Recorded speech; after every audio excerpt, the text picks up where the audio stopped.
Welcome back, Inebri-art. I feel like it's been a while since we've had an actor on the show. At least I can't remember the last one we've had on, so hopefully I'm not insulting anyone who was on 3 episodes ago. But today we're joined by Ivan Doan. Doan, right? Did I get that? Yes, Okay. I'm correct. so petrified of last names. I screw them up constantly.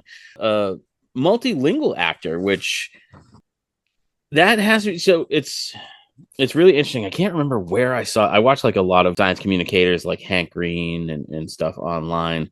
And they were talking about how you occasionally you see like news reports of someone who is, doing sign language or translating live for like news. And then it turns out they're not actually translating what the person's saying. And there's this whole thing about like, oh, they don't really know how to do this, and this whole YouTube video is about how they can, but it's just so difficult to, in the moment, like translate one language to another language that it can be like really stressful and difficult. Mhm. Do you like? I grew up in the United States, went to public school, almost failed Spanish, so I barely speak one language. It so impresses me when you can speak two. Is it very difficult? I mean, it's got to be hard, but like, what are the challenges? I guess I suppose, start there. Well, I would say it comes from your motivation. Like I'm really curious about cultures and people, and language always reflects the people. So I just want to know how people actually live in different places. And not only as an actor, but also just like as a human being. And I mean, I was born in Ukraine, and that's where I spent childhood. So it's like it's not an English speaking country. We know it's Ukrainian and Russian.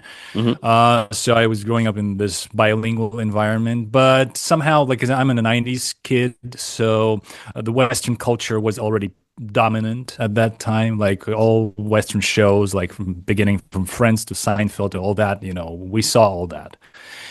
So it was familiar. But yeah, I mean, answering the question if it's difficult, I think again it depends.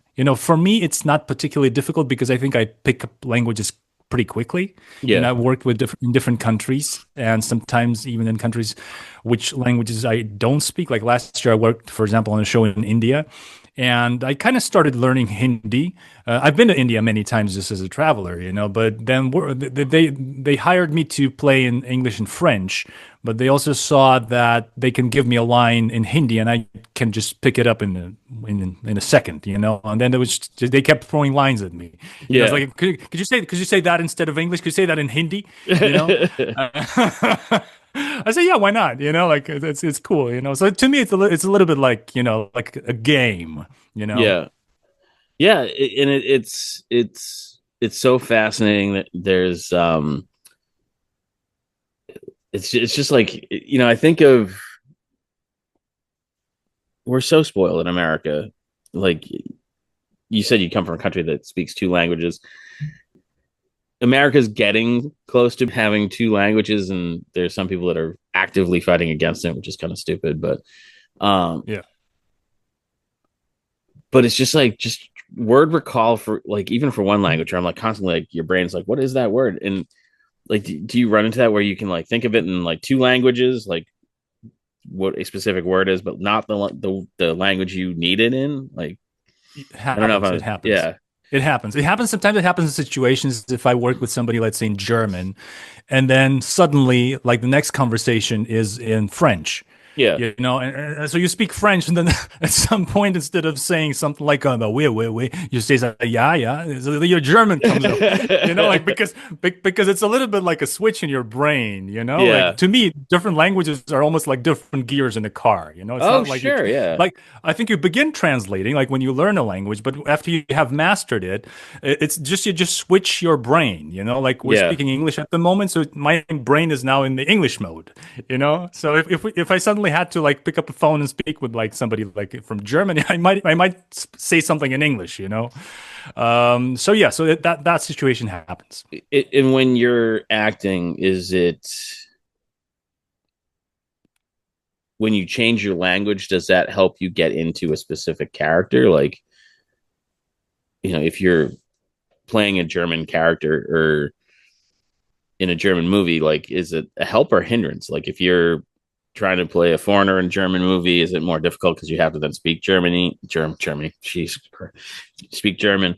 Um, or like if you get to play a role that, if you're playing a French person and you're speaking French, is it easy? Like, is one way easier?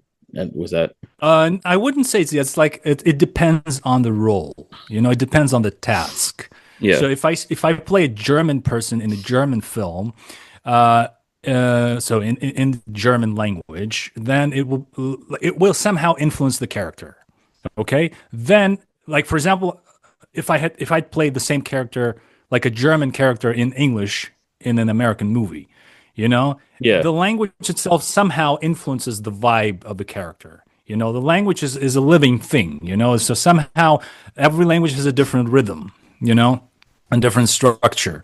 So, like you see that because I mean, like if you compare Germany, for example, like people say Berlin is so multilingual and multicultural. It's true. I mean, there's all kinds of people in Berlin, but you cannot compare that with New York City. In New York City is just mind blowing how.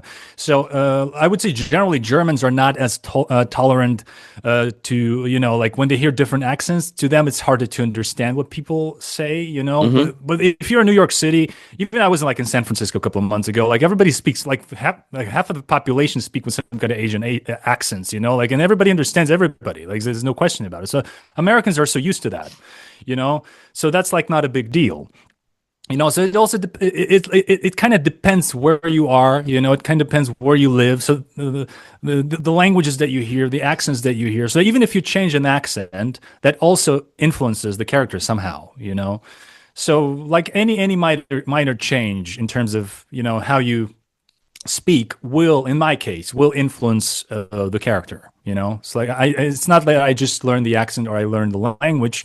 It is an integral part of the person I'm playing. Yeah, yeah. Accents are so funny, and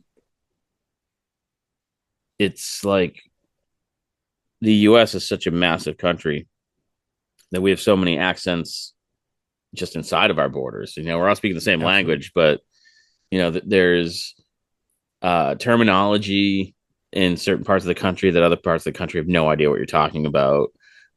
Nothing makes someone angrier. I'm from south of Boston, so nothing makes any people get so angry when actors try to do a Boston accent because Mhm. clearly it's pretty difficult to the point where even you get actors like Matt Damon and Ben Affleck that people crap on because they're from here. Why can't they do it right? Yeah. The only person that like consistently does it well is Mark Wahlberg. Right. He Yeah. he can still bust out the Boston accent. But it's funny because when you're saying how like sometimes when you're in some places it's easier to kind of understand everyone's accent. Like I've had trouble understanding people. So like Massachusetts and Rhode Island's right up against each other. Mhm. I've had trouble understanding Rhode Island accents. Like I used to work for the phone Wow. company and people would call up to get phone numbers, directory assistants. I'm that old. I was there, I don't know, probably 6 months when like an operator kind of like stuck her head over into my cubicle and she goes, uh, was that call from Rhode Island? And I'm like, yeah. She goes, you're not, they're not asking for a porn shop, PORN. They're asking for a pawn shop, Right. PAWN. And I'm like, oh no, I didn't. And that's like That's they're great. like 20 minutes away. So it's so funny how language is so like flexible. It's and it's so fluid. I mean, it changes so fast. The meaning, like now, even with like get the younger generations behind us, like getting their slang becomes so popular because of social media, and it's I find language fascinating, but I'm not good at it. Yeah. Well, I think it just depends on how much time you have to focus on it, you know. Yeah. And the thing is, in the US, you don't really need to learn another language, even if you travel, you know. Like in those countries, you can speak English and Yeah. people understand you, you know. So this English is now the language of the world, you know. So that's why, you know, there's really no need. And we're so I mean, you sheltered. mentioned, Yeah. It's like yeah, I yeah. went to Montreal and was like, oh my God, all the street signs are in French, you know? And I'm like, I knew they speak French, but like it didn't occur to me that it's going to be so, that English was going to be like the secondary language, you know? Right, right. Well, yeah, Yeah. sure. I mean, they have a different history, you know. So that's why it's like that, you Mm. know. But no, no. I think anybody like today. I mean, if we specifically talk about languages, it's much easier to learn a language than like let's say 30 years ago. I mean, today you have so much access to everything, you know, online. I mean, like in my case, I've never been to like a language class. I just learn things on the go, you know, when I have like 5 minutes, 10 minutes, you know, I just like read something and I listen to something, you know, if I've seen like people use this word all the time. I have no idea what that means. It's like, okay, when I have a free moment, I should check it out, Yeah. look it up, you know. So that's how I learn, you know, like on the go. Guys don't have time to go to classes, you know, and sit, you know. It's just like a different speed of life at the moment, you know. And in a similar way, if I need an accent or something, I would just listen. I would first identify some people like who are from that region, you know, and then I would just listen to that a lot, you know, just every moment I have, I would listen because it has to become a part of your person, like not my personality as me, but like Yeah. this is the character who is in this body, you know. So it should not be like you're saying that, you know, most actors who do the Boston accent are not good at it, you know, because maybe it's not like 100% integrated, you know. It's like they're still trying to do the accent, you know, instead of really becoming, like let's say becoming the person Yeah. who is a speaker of that accent, you know. It's one of those, I think that it, when they're kind of working on it, they're like, all right, so Boston accent, you know, they don't pronounce the letter R, you know, they drop Yeah. R, but it's, I think they kind of just go too I think they tend to go too hard and it sounds more caricature of the Uh-huh. Boston accent. And so that, to me, that's usually, and when they drop the R, they almost like emphasize it not being there, Yeah, which I exactly. think that's usually, I think the thing is it stands out being like, hey, look, I'm doing a Boston accent opposed to just Hmm. sounding, and you know, Mark Wahlberg just, he just sounds like the guy from here that just, Yeah, that's exactly what I mean. That's exactly. yeah, I mean, that can be a step. I mean, there's different approaches, you know. Like yeah, one of them, you can overdo it first to find the direction, you know, and then when after you know, okay, this is the right direction, you know, definitely. Then you just bring it down, bring it down, yeah, bring it down until the point to the point that I feel that just I'm not doing the accent. I'm just speaking like this because I mean you're from the area. You just speak like this, you know. So you yeah, don't think about dropping the R and you know the intonation. You just speak like that, you know. So if I'm not from there, I have to come from the point of consciously understanding what the difference is, and then you know after I got it, after I found this direction, then I just bring it down and bring it down and bring it down and bring it down, you know, until I feel okay, just like I'm speaking like this when I'm the character. So I'm not really doing the accent. I can tell you like a good example of, I think I've heard that from Helen Mirren. I think she said in an interview, she was playing a Russian character yeah, in a Hollywood film. I don't remember which one. So she got a coach like who was Russian, like a dialect coach, and really tried to go for the authentic Russian accent. And the coach was pretty happy about it. So then she showed that to the director, and the director said, "No, that's not a good Russian accent, you know." And then she figured, okay, then I'll try to do this classical Hollywood yeah. Russian accent, which is like completely wrong. Any person from Eastern Europe will know that that's just like Hollywood Russian accent. That's not a real Russian It's accent. like So when Boris and she did that Natasha. one. Exactly. Yes. Yeah, So when she did that one, the director said, "Well, yeah, that's the Russian accent. You know, that's correct." yeah, So yeah, it's and it, about the perception. You know. yeah, which, and I totally understand is it's like the reason why people in this area see it's wrong because we're from this area. Yes. And to us, the Boston accent is more about like more the words you are using and less of, and kind of like an attitude. And like anytime I'm like doing a mock boxing accent, I'll be like, oh, you gotta go over there and talk to Sully. And it's Yeah. because like we all refer to each other by their last name. Like first names Right. don't exist here. And it's like, you got That's Sully cool. and Murph, and and it's all nicknames and shorthand. And to me that's more Boston than just not using the letter R. And it's like I remember it's a Dan Aykroyd movie called Celtic Pride, I think is what it was called. And it was the last movie that was filmed in the old Boston Garden. So it's kind of like a big deal around here. Like they shot the movie and then tore the garden down. So a buddy of mine went and saw it, and I'm like, "Oh, what'd you think?" He's like, "I hated it." And I'm like, "Oh, was it that bad?" He's like, "They call it Beantown." It's like no one Hmm. here calls it Beantown. That's stupid. And it was just like one throwaway line that just it's the wrong term. It's not like what we don't refer to Hmm. Boston as the city. It's oh, I went in town. So it's all these kind of like those little things I think are the what makes it that characters from there, not they sound like they're from there.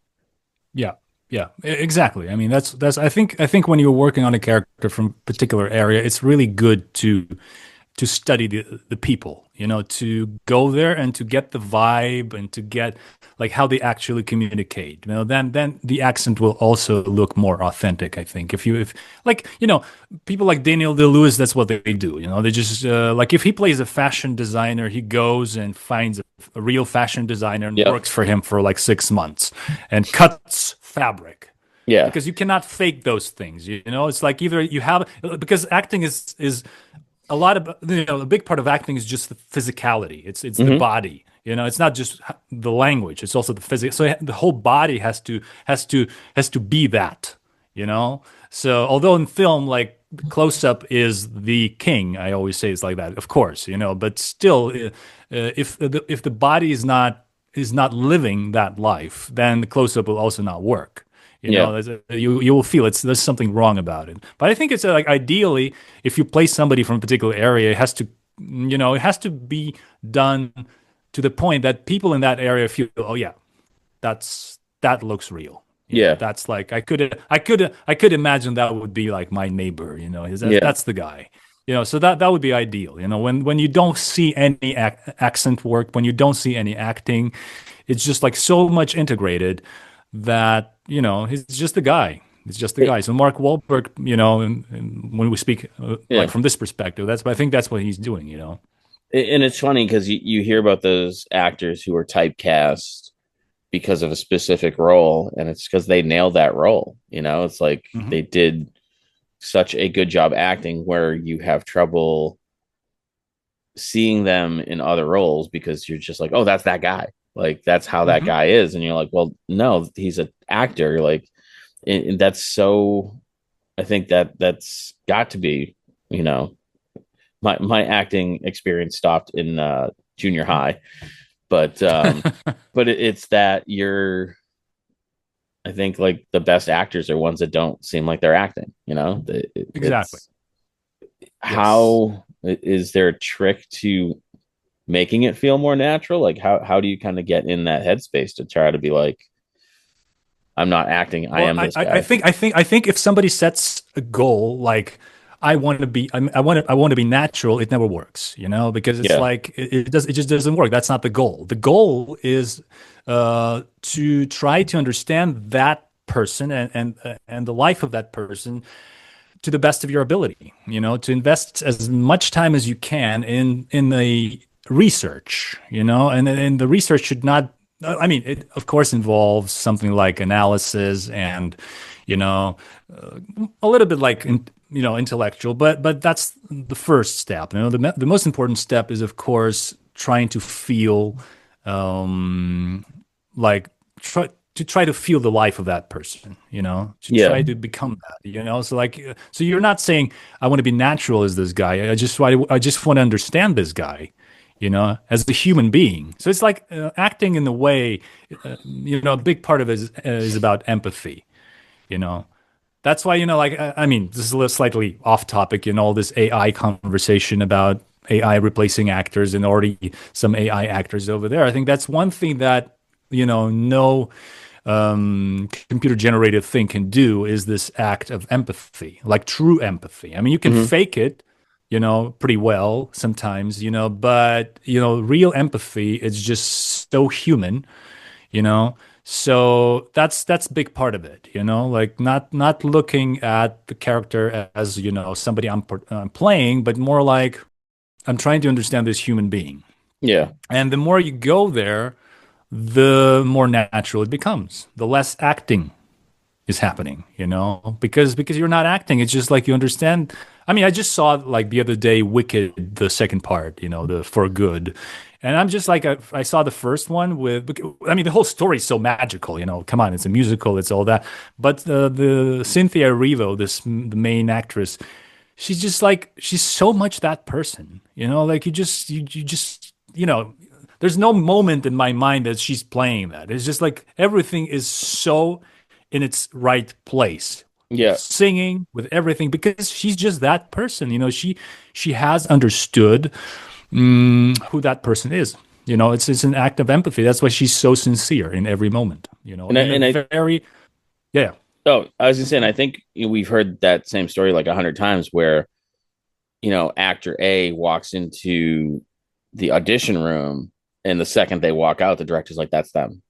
Mhm. That's that person. And which I can totally understand is like, every time they announce a movie of an existing, whether comic book or sci-fi franchise, and they start talking about actors, they'll be like, oh, we cast this person. And you're like, yeah, of course you did. Like, how could you not cast? Um, oh man, I'm blanking on his name. He's playing. He played Professor Xavier in the first X-Men movies. Captain Wait Picard. a sec. The guy who's in Star Trek, Captain Picard, bald guy. Wow, you know what I'm talking about. I'm totally Yeah, I blanking on know his who. name. Yeah, yeah, yeah. Yeah, listeners are Yeah. screaming at their Right, podcast right, right. right now. But like the second they're like, we cast him, you're like, well, of course you did. I mean, like he is essentially the living embodiment of that character. So it's got to be kind of daunting to go into like rehearsals and be like, okay, did I did I not nail that rehearsal, or am I just not what the director sees as that person? Mhm. Yeah. No, I think the rehearsal process is. I mean, if the casting is right, the rehearsal process is just about, I think, playing around and understanding the situation as as much as possible, so that when you're actually on the set, you can change things, you can try things out. I mean, it's always, filmmaking is expensive, so Yeah. everything has to be done fast. But still, if it's a good filmmaker knows that you can't just go blind. You have to see what you have on the day, the lighting that you have, the location. Things change, and some line doesn't work. I mean, it's no longer logical in this environment, So you have to. So I mean, I think the rehearsal process is about being prepared and understanding the world Yeah. as much as possible, so that then when you're actually doing it, you're relaxed. I mean, they can put you in any situation and you're okay with that, because the world so well and the guy so well, so you don't have to think about, oh, how would he react in this situation. You don't need that, and it's just like it comes so fast. It's like, I think William Friedkin said that about Gene Hackman, which is one of my favorite actors, in Yeah. film particularly. I always say, like, if you want to learn film acting, I mean, he's a very good example of how you work on film. So he said, like, yeah, I mean, with Gene Hackman, you don't need to explain things. You just say, you come in, look at him, say the line, turn, go there, shoot, turn, go back, Yeah. and he just does it. And you don't see any technicality in what he does. He's just like, he lives that situation You know, he just goes through that in a very realistic way because he's done his homework, you know. Hmm. Apart from having very good intuition, you know, if you've done your homework, you know, they can put you in any situation and you just live in that situation as the character. So you don't play it, you just live it. That's the fun of it. I think that's I mean good actors that's their biggest joy when somebody gives them an opportunity to be another human being, you know, like and if it's far away from you in your real life, that's even better, you Yeah, know. and it's fun, and it's a great point that you made about AI, and like I don't know if it'll ever get there. Is like when you have the actor that's so into that character that they just understand the character. I mean, there's multiple stories of this type of thing, but when they were filming Empire Strikes Back, Hmm. and Han Solo's going down in the freezing machine, and Leia's like, "I love you," and I think the line was, "I love you too," and they're all like, "That doesn't work," and they're just like, "Say Hmm. whatever Han Solo would say," and he's like, "I know," and that's like the iconic line from that, and he's just because he knew who that character was, and AI couldn't do that, I don't think, or at I don't least in think so. an Yeah. effective way, because it would Yeah, just absolutely. it's just trying to predict language, and it's going to be like, all right, so if someone says I love you, you say I love you too. That's just like the normal train of to have that, to know that character so well, to be like he wouldn't respond in that same way, you know. Hmm. Well, that's why now you have many TV writers and some directors saying that AI is the biggest copy machine, you know, like Yeah. copyright infringement machine, you know, Mm-hmm. because everything is based on something that has been done, you know. So, you know, and I mean, I'm sure they will have some lawsuits. I think it's already happening with Oh yeah, OpenAI or for something, sure. you know. I heard of one fairly recently, and it was someone, I'm not going to be able to remember what it was, but it was basically someone suing a chat GTP for something, and it was something like they did something and somehow regurgitated something very specific about their book or their script, Hmm. Hmm. and they're like, so clearly it's scraping that information, and it's such a you know difficult thing, because I mean that's what writers do also. They're just much slower at it, but they also bring they make connections and come up with ideas that you can't just copy. Like when Exactly. everyone's story is built like it's a coming of age story, so you're going to take those kind of tropes, but you're also going to then push it and be like, well, how do I change it up? How do I make it different than the same old stereotypical? And I don't think that AI, because it's not really artificial intelligence, it's just predictive text. Hmm. So I don't think it can right now, if it ever will, have that same kind of ability to come up with unique ideas. Absolutely, absolutely. Yeah. I don't know. I think I mean, as I said, I'm a '90s kid, so I when I started working, I started acting. I mean, we already had like digital technologies. I mean, I've Mm-hmm. never shot on film actually, which I want. Oh, I mean, really? ideally, Okay. I want to do it. No, I mean, it's Yeah. like because it was no longer there. You Sure. know, it's Yeah. like it was always digital. You know, so but if you think about it, you know, if you think about 30 years ago, 40 years ago, 50 years ago, like even from the actor's perspective, um, if you only have like enough film for one take, Yeah. you know, you have to get it on the first take. You know, Mm-hmm. you have so it's like you keep yourself really sharp. You know, it's like you know there's only one take or maybe okay two at best. You know, and some filmmakers don't do many takes. Like Clint Eastwood famously doesn't do many takes. You know, I think you mentioned Matt Damon. He was working with him on some film, Mm-hmm. actually doing what is it, Invictus? Was he doing Oh, the yeah. Yeah. South African accent? I think that was in that one. Yeah. And he was he trained for like a year, you know, to do the accent to really get it right. I think they started shooting, and they did a take, and then Clint Eastwood said, "Okay, we'll move on." And he said, Matt Damon says, "Like maybe let's do another take." Like, and Clint Eastwood says, "I'm like, why? You want to waste everybody's time, you know?" You know, but what I mean is that like you know real artists and like Leonard Bernstein, for example, composer. I mean, he also says that his favorite creative time is just like lying down and sort of being half asleep. Just like you lie down and you allow your mind to produce images and sounds. You're not in a rush. Yeah. I think that's something that is so human. Or I forgot the name of this lady who edited so many films, the British editor. She passed away already maybe 20 years ago. She edited famously Lawrence of Arabia, if you remember that film, David Sure. Lean. So there's like a couple of exemplary, like legendary cuts in that film. One of them when he just blows like a candle, and then suddenly there's a cut to a sunlight, a sunrise. This is super famous. And she said, like, yeah, I mean, all these young people today, and she's speaking about maybe my generation, Yeah. like those. She says, like, they're great. I mean, they're super fast. They're just like with all the technologies, they're super. But she says something like, well, sometimes it's just good to sit down and think, just sit down and just don't be in a rush. So like ideas like that, they just come when you allow yourself to sort of like not trying to be sort of a result oriented, but Yeah. be more like let's just see what happens. And I think AI will not be able to do that. No. It's just No. part of your talent, your intuition, just your real creative mind.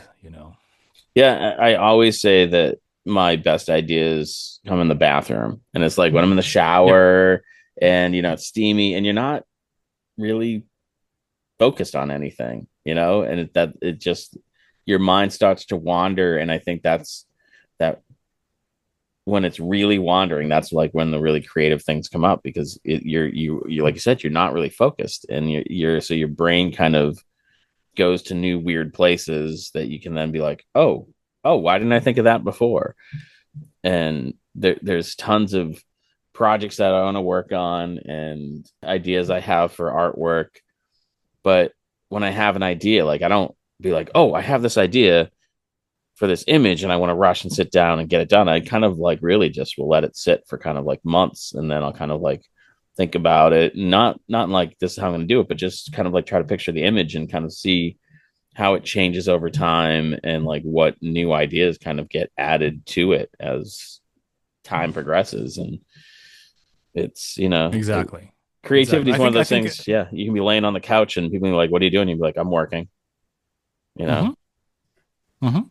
Absolutely, absolutely. And I would say like when you work with languages, it's pretty similar. It's also creative. Like of course there's technicality to that. You have to be able to reproduce sounds. But if you cannot hear, you cannot reproduce. So first you have to hear, and then being able to hear it in your mind. Because when you speak you speak a certain language, you speak with a certain accent, those things exist in your mind. You know and then you're from that area, so okay, that's why this guy yeah sounds like my neighbor, because that's exactly how we communicate. But that exists in, like, it's more like on the subtle level of consciousness. It's already like language comes from there, so that's similar. So when you learn, like, my approach is like, if I learn a new language or a new accent, I try to reach that level as well. So it's not just the external level. External level is the result. It's like the peak of the iceberg. The top of yeah the iceberg. But you have to go and do the internal work of trying to understand, where it comes from, why those people actually speak like that and sound like that. All those varieties in the U.S., or even like if you look at UK, they also speak oh my in so god, many it's different ways. so People in varied over there. London, Yeah, people in London cannot understand people in Glasgow, yeah. because it's so different, or in Ireland, I always So, tell, because I watch a lot of like British TV and stuff, and friends will be like, oh, sometimes they're hard to understand. I'm like, you go find someone with a Geordie accent yeah. in the UK and try to understand them. It's like half time you're like, wow, was that English? Like, what are they saying? It's so distinct and so distinctly different than what you would think of as a normal, quote unquote British accent. And that you're like, hmm it's such a small country. Like, how did that happen? And Very it's really, interesting. yeah, Very interesting. I mean, you can see similar things in Europe generally. I mean, you get, like, if you're in France, I mean, the way people speak in Paris is different from the way they speak like somewhere in the north and or in the yeah, south, and it's pretty. I mean, I will understand everybody in Paris, but if I go to the north, I might need like to adapt for some time because they just pronounce things differently, Yeah. or even if a French person from Paris going to the north of the country, there's even a film about a comedy. I forgot how it's called. But just a guy working in a post office sent to the north. Yeah. He just doesn't understand anybody. Like all his colleagues, he doesn't understand what they're saying. Because it's different way of they're just different people. They're just Yeah. different people. Or if you look at, I mean, India is a great example. India has so many languages. Like, I mean, okay, you are from, Massachusetts, you go to Texas or you go to New Mexico. I mean, they will sound different, but you still understand them at least. But Yeah, if most you're of the from, time. yeah, I mean, Yeah. but at least if you're from Varanasi, like from Benares, and you go somewhere to Karnataka in the south, they don't speak Hindi. Yeah. They speak other languages. They speak Kannada. Like, so there's just like you're almost like you're in a foreign country. I mean, it's India, but to you, it's a foreign country because there's no, unless they learned Hindi at school, you Yeah. know, you will not be able to communicate, or English. Actually, that's the funny thing. Sometimes two Indians have to speak English. Uh, you mentioned South Africa, and South Africa is kind of the same way too, because they have Afrikaans, and then they'll Yes. have, I think at least two other indigenous languages. I'm not that, but then even Could be. Afrikaans has like English words built in that mean completely different things, and so Yeah, because it's it's Dutch based. I mean, if you speak yeah, Dutch, you will okay, understand more of Afrikaans than if you speak English. yeah. You Oh, know. okay. I did not know it's Dutch based. That makes Yeah, yeah, cool. absolutely. Yeah, it's funny, like because I mean I am kind of fascinated by all this. When I used to have this job and there was a food truck there and it was Mhm. Danish dogs. So it was this Mhm. Danish woman and just a, hot dog trucks, you grab lunch, whatever. And so I kind of wanted to uh, learn a little bit about kind of her culture. And so like one day she's like, "Oh, good morning." I'm like, "Hey, how do I say good morning to you in, is it Flemish that they speak?" Well, if it's I mean, Danish doesn't, then It's she's from Dan Denmark, probably. Denmark, Yeah, yeah. yeah, And she's just like, "Oh, it's," and I'm gonna butcher this, even though it's pretty yeah, much English. But she's like, "It's Guten Day" or something like that, and I'm like, yeah. "Oh, that's like such a letdown. I thought it was gonna be something way cooler." you know, No, and that's the feeling you get. The feeling you get if you are a German speaker who speaks English when you're in the Netherlands, for example. You have the feeling that they speak funny German with English words. oh, okay, Because yeah, it's somewhere in between, because some words are clearly German, but the other words are clearly English, and it's a fun, and also the pronunciation is to German speakers very funny, So it all depends where you come from, you know. But even within a German environment, if you're a German speaker from Germany, you go to Switzerland, to one of the German regions of Switzerland, and the way they speak German is not the way speak German in Germany. So between each other, they will speak the kind of German that most Germans will not understand, which is called Schweizerdeutsch or Schweizerdeutsch, which is Swiss German. oh, okay, And they can switch yeah, if they see that you're from Germany, they will switch into what's called High German. It's kind of like standard English. So they call it High German. But between each other, they will not speak like that. Of course, they will just speak yeah, this dialect, which is more natural to them. But most European countries, it's just that thing. Most European countries have to speak several languages. I mean, yeah, especially smaller countries like Belgium or the Netherlands, because even everyone Denmark. around you has a different Exactly. language, and So to do business, you have to do yeah. that because you're not, you cannot just do business only inside. It's not enough. So to trade and to communicate, you have to speak at least two or three other languages. So what So in what Europe, is it's pretty common. what is like a if you're passing someone in the hall, you Mhm. know, and you say what's up or good morning, that kind of thing. What is kind of that equivalent greeting in Ukrainian? Yeah, I mean, the pretty literal would be jak sprawy. That's Yuck. like jak sprawy. That would be like, "What's up? How are you?" Literally, how are things? Jak, that's like how, and sprawy, that's like things. Sprava. So jak sprawy, Yucks. Sprava. sprawy. Spravi. Yes. So if you say Yuck jak sprawy, they will think, Spravi. oh my, Okay. yes, I he asked speaks because Ukrainian. the office across the hall from us is a couple Yeah, of Ukrainian guys. So now I just want to blow their minds and just be like, Yuck Spravi, cool. Yuck Spravi, Sprawy. Yuck Yes, Spravi. you will impress them. They Yeah. just they came after the war began, or they've lived there for like a long time. So we've only been in this office probably a year and a half. Hmm. So it's very possible they came, because of the war. I haven't, it's like I said, our relationship is just kind of like, good morning, what's going on, how's it going, kind of Yeah, thing. sure. But yeah, I don't know. That's it's I intentionally didn't bring it up because I wasn't sure on like, is it a cool, not a cool thing to talk about, but like, it's just so awful. But and how has it affected, like, has it affected your acting career? I mean, I'm not even sure where you're located, so Well, but I haven't been living in Ukraine for a long time, you know. I yeah. mean, like my base at the moment, Berlin, but I work in many other places, and in Ukraine, not so much. Yeah. You know, last time I was there was in 2021, actually. Yeah, but some, I mean, if I speak about my Yeah. colleagues from Ukraine, because I know many, I mean, many of them had good careers like before the war, and now, I mean, there are things, that people are shooting in Ukraine at the moment, but it's like it's much less. I mean, the Yeah. culture is not as quickly developing as back then. In music, same thing. Because, like, for example, before the war began, like we speak in 2021, for example, the club culture was so powerful in Kiev. Like the top international DJs would come there, several Oh, times really? a year to throw Yeah. like huge raves and parties. And Ukrainians love that.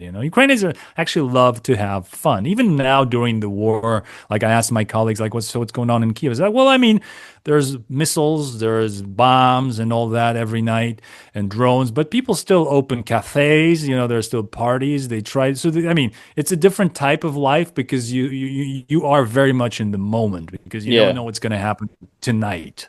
Right. So you kind of have to live now. And I mean, people get married. People, produce children, so to speak. So they just want to live. They just want to live. Despite this situation. No, no, nobody wants the war. Everybody's tired.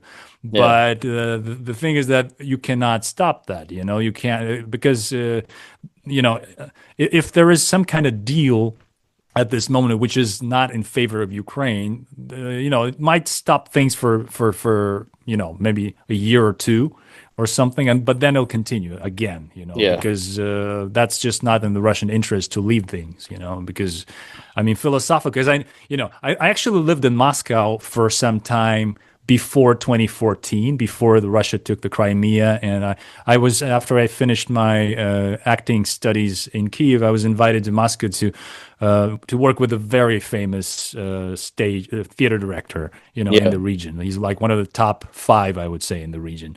Oh. And so I already back then, like at the end of 2010s, no, Yeah. not 2000s, like 2007, 2007, 2008, 2009. Like back then, I already felt this very aggressive atmosphere in town. I really didn't like the place. Super aggressive, super aggressive, Yeah. and in many ways anti-Ukrainian. So it's been going on for a long time. So they, philosophically, what they want to do is they want to have another Soviet Union. Yeah. Like all those Yeah. countries which are now independent, but some of them are like formally independent, but not really independent. Like you look at Belarus, Yeah. it's not really a country, Yeah. Yeah. or now Kazakhstan, places like, I mean, Kazakhstan is a country, but they're still like very much influenced, you know. So yeah, I mean, that has influenced a lot of careers, a lot of good actors. Many have passed away, have died, like I know personally, I know some of them, Yeah. some of them went to the front line and died like in the past, 4 years. And it's Very tragic. so difficult because it's, like you said, people are trying to live their lives as best they can in really difficult situations. And just from a creative standpoint, I hate the fact that those kind of climates, even though like may not be beneficial to creativity right now, but I feel like that tragic part spawns the next generation of creativity, because I generally feel that a lot of creativity comes from a dark place, Oh you yeah. know, Oh yeah. and so like tragedy, I think, always will spawn. I mean, some of my favorite movies are World War II movies. They're awful, they're tragic, but they make a really good story, you know. So Sure. Absolutely. Absolutely. it's tragic, and I hope it comes to a good conclusion. Um, but yeah, it's being an American. I've been lucky enough to travel abroad a little bit, but I feel like most don't, and so it's completely. There's very much like, well, that's over there. That's not our problem. And I feel like with technology being the way it is, it's more and more our problem, you know. And I think it's only, you know, world problems are only going to become more our problem. The more advanced technology gets, the faster we can move places, the faster we can, you know, share information through technology. It's, you know, that village that you live in is growing exponentially, and as soon it's just Oh, gonna be like absolutely. the whole No, but I planet mean, is gonna be part if of you it. compare today with Hitler's Germany, I mean, Hitler had maybe like 20 radio stations and two newspapers or three Yeah, newspapers. That was it, and that was enough for his propaganda, you know. But today, like you cannot compare this. You know, yeah. You can't you even, you can can't get spread away things from it. so Yeah, fast. Absolutely. yeah. So you can be in Massachusetts, you can be in Zambia, you know, you can be in Namibia, you can be in Bangladesh, you know, and still you can have the same sources of information, you know. So this is a completely different game now. Yeah, and it's I heard a great thing the other, someone say the other day, where it takes 15 seconds to say false information. It takes 15 minutes to disprove it. Yeah, You exactly. know, so it's So just so much easier when someone says something false for you to go, "Oh, I guess that's the truth," because yeah, otherwise yeah, it takes you 15 minutes to like prove it.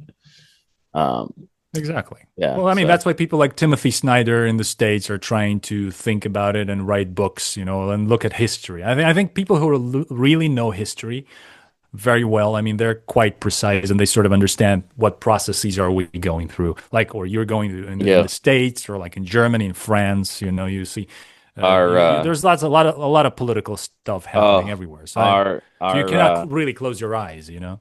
our Secretary of Defense. He wants to be called the Secretary of War, but he's the Secretary of Defense. His name's Pete Yeah, Hegseth, yeah. and he was referencing our country the other day and referred to it as the motherland. And I was like, oh, don't that did anyone else hear that? Like, what? Why would you do that? Like, that is so like just Sounds familiar. yeah. I'm like, I know another country that called it the motherland. Don't do that. Yeah. You know, and it was just like, oh my god, it's just sometimes you're like, it's so obvious. How do you people not see it? And it's very frustrating. But you know, again, hopefully people existed before right now, and hopefully they'll continue to exist after. But this was great, man. Like, thank you for coming on.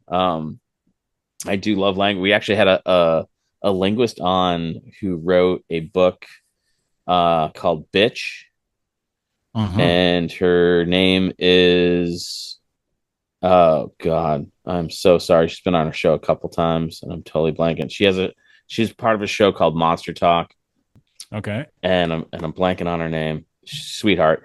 But it was like the history of the word bitch and how it was used kind of like misogynistically, and but also, you know, it does refer to a dog, and how like now some people are kind of like reclaiming it, like feminists are kind of like reclaiming it. It's fascinating. So I do kind of love language and accents. One of my favorite stories that I bore people with is the time that I was working at this local beer store, and someone came in, and I'm like listening to their accent, and I go, "You're from New Zealand, right?" And she goes, "Oh my god, everyone thinks I'm Australian." I'm like, "No, it's a little different." And I was so proud of myself that I caught that little difference. Um, Cool. yeah, because that's a tough one. Um, Yeah, yeah, absolutely. That's very similar. There may be like yeah, only one or two sounds that would be clearly different. I That's cool. find That's very cool. like New Zealand is like a little more like weirdly high pitched. I don't know if that's a good Yeah. way to describe it, but yeah. Um, but no, this was a lot of fun, man. Thank you so much for coming on. Where can people go to find out what movies you're working on? That So sort of thing. at the moment, there's two things. Like the next year, there will be a show. It's actually American called Ponies. Emilia Clarke. So I play one of the characters in there. It was actually shot in Europe. Okay. It's a KGB spy miniseries, and Okay. then the Indian show I mentioned should be also like in January or February. I mean, it will be online because it's a Sony Yeah. streaming platform, but it's an Indian show. It's a very cool director called Summer of '76. It's about the '70s in India, and I play there actually a real life person. He is a French serial killer who spent Oh. like Okay. almost 40 years of his life in India, in prison in India, and also in Nepal, because he drugged people and supposedly killed many of them, mostly hippies. But now he's out actually after 40 years, and now he denies everything. His name is Charles Sobrage. I mean, there's a Netflix Oh, show on him actually. It's called The interesting. Serpent. And they also called him Bikini Killer. Okay. So yeah, so he's part of this show because that's the time when he was active, the mid '70s. There was a time in India called the Emergency, which is almost like a revolution, 1975, '77. Which was a lot of violence. Not many people remember that now, Yeah. all over the world, but it was a pretty cool time. You're talking. It's going to be a cool show. You were talking about being empathetic as an actor. How is that playing a serial killer? Same approach, same Yeah. approach. I think you have to understand, you have to go really, really to the core of his motivation, you know? And again, every serial killer is different. Yeah. This one is, we actually, when we were working, we spoke with the director that this is not the Hannibal Lecter type. This one will not eat his, victims. It's a Yeah. different type. In a funny way, I mean, when I was working on the character, I thought, well, this guy today could very well fit into some mm, political administrations which we see around the world, saying like being absolutely ready to say anything, like Yeah. having no particular preference and the main thing, no empathy to anybody. Yeah. Yeah. Just thinking that everybody can be bribed, anybody can be Yeah. corrupted. Anybody, you can corrupt anybody, like any human being. So that's like I when I see our political landscape today in many countries, I think this guy will fit in many places. He doesn't care if it's like democracy or totalitarian, whatever. Who cares? Yeah. Interesting. So summer '76. Yeah. That'll have to go on my list. But thank you, Ivan, so much. It's a lot of fun. And Thank you very much. listeners, do you have social medias or anything that you want people to follow? Yeah, Or on Instagram, people can follow me on Instagram. I have Facebook. I have a page on Facebook. I also have actually a YouTube channel where I post oh, a lot of cool. creative stuff, and some of it is actually I did a lot of voiceover stuff to kind of like show how Russian propaganda works. There's many videos with just interviews with Russians, what they think about the states, for example. And I did it in the way that I did like some voiceover, meaning like some funny voices, but Yeah. literally exactly what they say. And like conversations kind of like, well, why Americans are so stupid? Why are they so Yeah. stupid? They just keep saying like, how are you? How are you? Like, do they really think how am I? Like that kind of, and you listen to those conversations, it's super clear like how propaganda works, Yeah. because they live a completely different image of the world that the Americans live. Yeah. So I did that stuff and also other creative stuff. So people can also find me on YouTube. That's awesome. Cool, man. And anytime you have anything to promote, please feel free to reach out, come back on. And listeners, Thanks. we will catch you again next week. And I have no idea who we have lined up. So I never seem to know. So we'll catch you Cool. guys then. And thanks for checking out the show today, listeners. If you enjoyed the content today, you can go over to patreon.com/Inebri-art to support the show. You can join over there for just a few dollars a month and help us provide this fun content that you just checked out. You can also email us at Inebri-art.com with your questions, complaints, and concerns, or you can find us on all social medias at Inebri-art or at Inebri-art6 on Instagram. And also don't forget to check out our other shows, Bar Talk Podcast, Old Colony Cast, Inebri-art, and all the other shows on the Inebri-art Network, which you can find at Inebri-art.com. Thanks again for listening.